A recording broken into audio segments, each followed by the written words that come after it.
जैसे पोता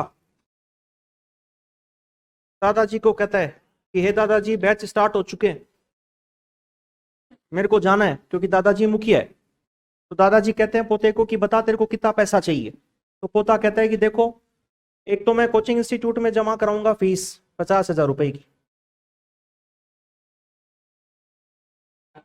नहीं, वो कोई दूसरा कोर्स करने आया था, है ना, क्रैश कोर्स टाइप में। तो उसकी फीस कितनी थी?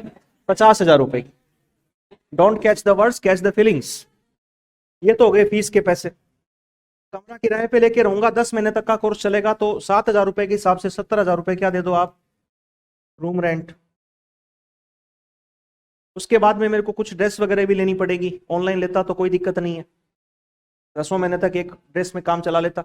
लेकिन अब मेरे को ऑफलाइन क्लास लेनी पड़ेगी, तो थोड़े कपड़े वपड़े भी चेंज होने चाहिए साप्ताहिक। तो कपड़ों के लिए खर्चा चाहिए, मान लो 10,000 रुपए, ये और खर्च हो गए। अब मैं गांव से जयपुर जाऊंगा वोल्वो बस में, एसी वोल्वो बस चलती है, उसका 1,000 रुपए का किराया। फिर मैं वहां पे उतरूंगा रात को, तो मेरे को क्या करना पड़ेगा, खाना खाना पड़ेगा। तो खाना खाने के लिए कम से कम 300 रुपए की थाली, ये खाना खर्च हो गया। आपको फोन करके बताना पड़ेगा कि मैं पहुंच गया राजी खुशी। मोबाइल का रिचार्ज 799 रुपए, ये मोबाइल रिचार्ज, ठीक है। और मान लो ये कह दिया कि भाई मेरे को, आपको पता है डिहाइड्रेशन की प्रॉब्लम है, तो मैं बाहर का पानी नहीं पी सकता, तो मेरे को क्या चाहिए, मिनरल वाटर चाहिए। उसके लिए 20 रुपए बोतल के लगेंगे। और फिर मैं स्टेशन से बस सिंधी कैंप से मेरे रूम पे जाऊंगा, तो कैब बुक करूंगा, उसमें 200 रुपए लगेंगे। ये लो, इसने क्या किया, जितना भी इसको खर्चा चाहिए था ना, उस खर्चे का एक मसौदा तैयार करके दादाजी के समक्ष प्रस्तुत कर दिया। तो दादाजी टोटल लगा के दे देते हैं क्या? नहीं, दादाजी खुद पता लगाएंगे। तो आसपास से पता लगाया कि भाई कितने इंस्टीट्यूट में कितनी फीस चल रही है, क्या रूम किराया चल रहा है, वगैरह वगैरह। और ये होने के बाद में दादाजी ने रुपए दे दिए। अब बीच में आए पिताजी काम होने के बाद, और पिताजी ने कहा कि हे पिताजी, आप ये क्या कर रहे हैं? आपने जो खर्चा इस पोते को पढ़ाने के लिए, आरएस बनाने के लिए या कुछ और बनाने के लिए किया है, ये औचित्यपूर्ण है कि नहीं है? अब मैं आपको समकक्ष किसी कार्य से तुलना करके बताता हूं कि जो काम ये करने गया है, ये काम इससे भी कम खर्च में हो सकता है। अभी मैंने पता लगाया है कि 799 रुपए में कोर्स बेचने वाले चैनल आ चुके हैं, है ना। तो ये 799 रुपए में वो वाला कोर्स भी ले सकता है।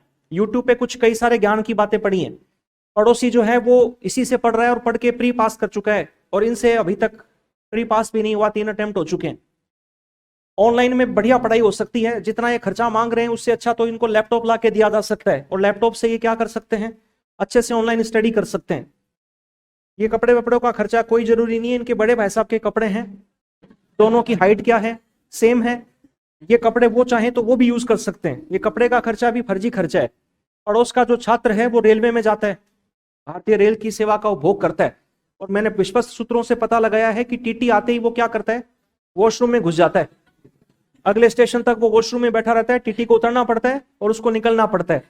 ये खर्चा वोल्वो बस का भी औचित्यपूर्ण नहीं है। खाना घर से देसी घी के पराठे बना के लेके जा सकते हैं भाई साहब। इनको उतरने के बाद में वहां पे थाली हाउस में खाना खाने से अच्छा तो संतोष भोजनालय में खा लो, हॉस्टल का नाम लेके, वहां पे भी काम चल सकता है। ये भी फर्जी खर्चा है। ये पहुंचने के बाद मिस कॉल भी दे देंगे, तो हम अपने आप ही समझ जाएंगे कि पहुंच गया होगा। ये खर्चा भी फालतू खर्चा है। घर में आरओ लगा रखा है, उसी की बोतल भर के जा सकते हैं ना। पानी के ऊपर भी खर्चा करोगे, इतने नवाबजादे हो गए,